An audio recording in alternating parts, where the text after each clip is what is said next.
Hey guys, it's Mike here, and in this video, I'm going to be reviewing the first teaser trailer for Star Wars Episode 9, The Rise of Skywalker, which was just released at the Star Wars Celebration. Now going into this, my expectations were pretty low. I've made it no secret that I didn't like The Last Jedi. I feel like in many ways it ruined what J.J. Abrams was setting up with Episode 7, and what they did in Episode 8 largely killed any excitement I had for the Star Wars franchise. The same goes for many other people across the world. However, considering that Episode 9 was always going to come out and supposedly complete the Skywalker saga, I've been very cautiously anticipating the film and hoping that it would be good. With that being said, did this teaser trailer make me more excited for the film? Well, let's get into it now.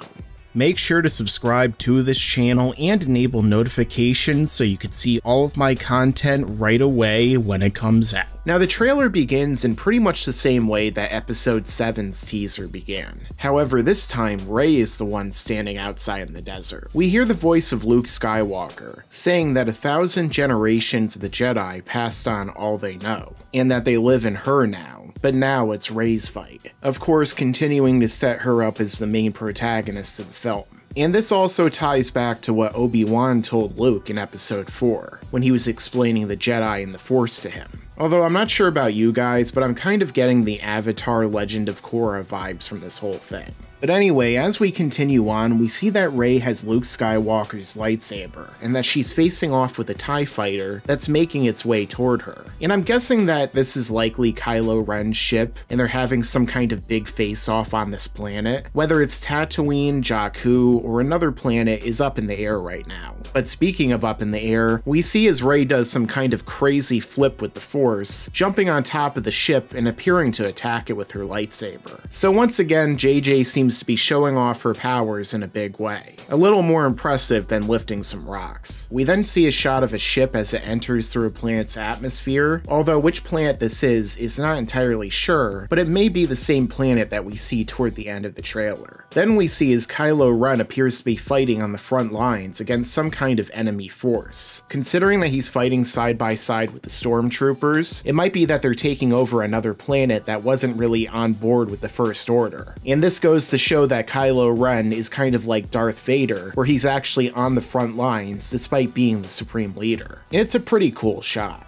Then we see as it appears that someone is putting back together Kylo Ren's helmet that he destroyed in The Last Jedi. Of course, after Snoke insulted it and told him to take it off. So this could be symbolic of J.J. Abrams putting the pieces back together of his original idea of what was going to happen in this trilogy after Rian Johnson kind of shattered it with Episode 8. We also see our first shot of Finn and Poe on another planet, perhaps the same planet that Rey is on at the beginning, as it does appear to be a desert planet. And then we see BB-8 with the brand new droid that they're introducing and that they actually showed off at the Star Wars Celebration before the trailer began, whose name is Dio, which I'm sure many JoJo's Bizarre Adventure fans are kind of having a field day with right now. And then we see the Millennium Falcon as it's going through hyperspace, and we see in the pilot's chair Lando Calrissian, Billy D. Williams himself, finally making his return to the Star Wars franchise and the sequel trilogy. And considering what a big role he played in Empire and Return of the Jedi, it only makes sense for him to have come back for this trilogy, especially since they never said that they killed him off in previous movies. Although once again, it would have been nice to see him share a scene with Han Solo and some of the original cast, but that's just kind of an impossibility due to the previous movies. And of course, it says the saga comes to an end, at least the Skywalker saga, although considering the title, that is a little bit questionable, but I guess we'll understand more about that as the movie happens. And then we're seeing some kind of chase again on the desert planet, as Poe, Finn, and C-3PO are on some kind of flying barge, which is pretty reminiscent of what we saw in Return of the Jedi with the whole Jabba escape sequence when they have to sink the barge and then they have to escape after freeing Han Solo from carbonite. And we even see moisture evaporators around them, so it's possible that this is in fact Tatooine, or they just use the same kind of technology. I don't know if this is indicative of them doing something kind of like they did with Episode 7, where this film is going to be kind of a carbon copy of Episode 6, but it's kind of too early to make that judgment. Possible that this is one of the medals from Episode 4 4 A New Hope that we see that everyone gets at the end after they destroy the Death Star, or maybe it's some kind of Jedi artifact. I guess we'll find out. And then of course we see Carrie Fisher in a scene where she's hugging Rey and Rey is crying, and as we know there is prior footage that they had of Carrie Fisher before she passed away that they were going to incorporate into this film. Maybe they'll also use body doubles for certain scenes. It's not entirely sure as of yet, but I'm really interested to see what they do with her character in this film, considering how limited the amount of footage they have has to be. And then we see the gang all together again with Rey, Poe, Finn, C-3PO, BB-8, Dio, and Chewbacca on another planet as they're overlooking what appears to be wreckage of the Death Star. Now, it's kind of questionable which one this is. I'm leaning in the direction of it being the second Death Star that was destroyed in Return of the Jedi, and if so, this scene might be taking place on Endor or one of its moons, considering that's where the fight took place. Although I don't know if J.J. Abrams is going to incorporate Ewoks into this movie, and if he does, I really doubt they're going to be as prominent as they were in Return of the Jedi. But another reason I lean towards it being the second Death Star is because of the sound that we hear to end the trailer, which is the iconic laughter of Emperor Palpatine.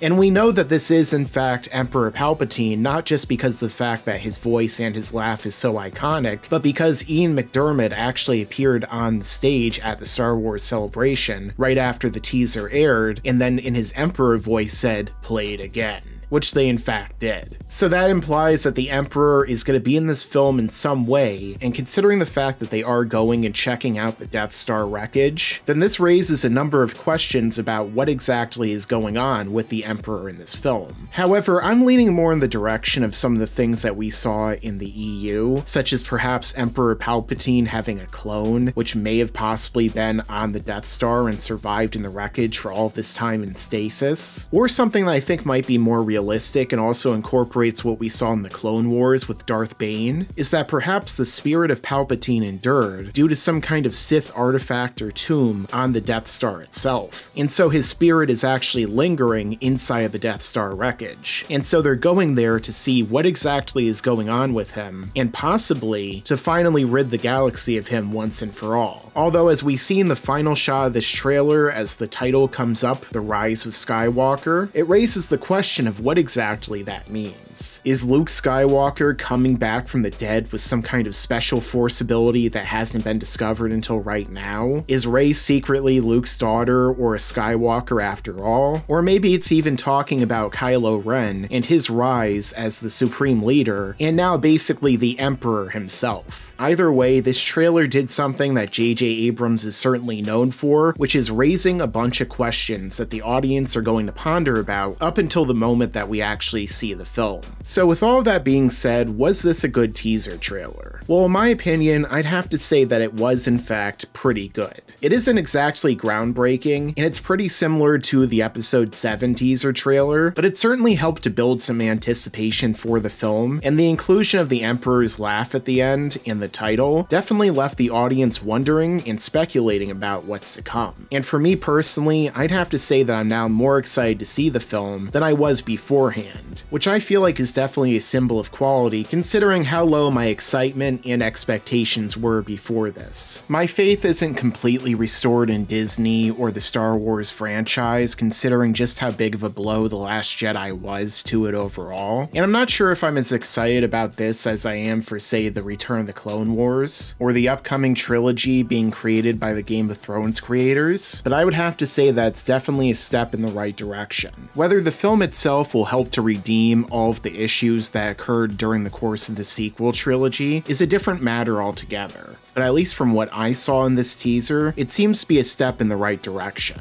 And ultimately, I just want another good addition to the Star Wars franchise after so many lackluster films that we've seen in recent years. But I guess we'll see if J.J. Abrams has the ability to pull that off. So overall, I'd have to say that this teaser trailer for Star Wars Episode 9, The Rise of Skywalker, was a success. But what did you guys think? Did you like the teaser trailer for Episode 9? Do you like the title, The Rise of Skywalker? Or do you feel like maybe it's a little underwhelming? Star Wars films typically have a strong trend of naming their films. And are you looking forward to this movie more now than you were before, or perhaps even less? Let me know down below. And if you're new to this channel, then don't forget to subscribe subscribe and enable notifications so that you can see all of my videos right away when they come out. And make sure to stick around, because there's a lot more to come in the future. Yeah, and you better subscribe.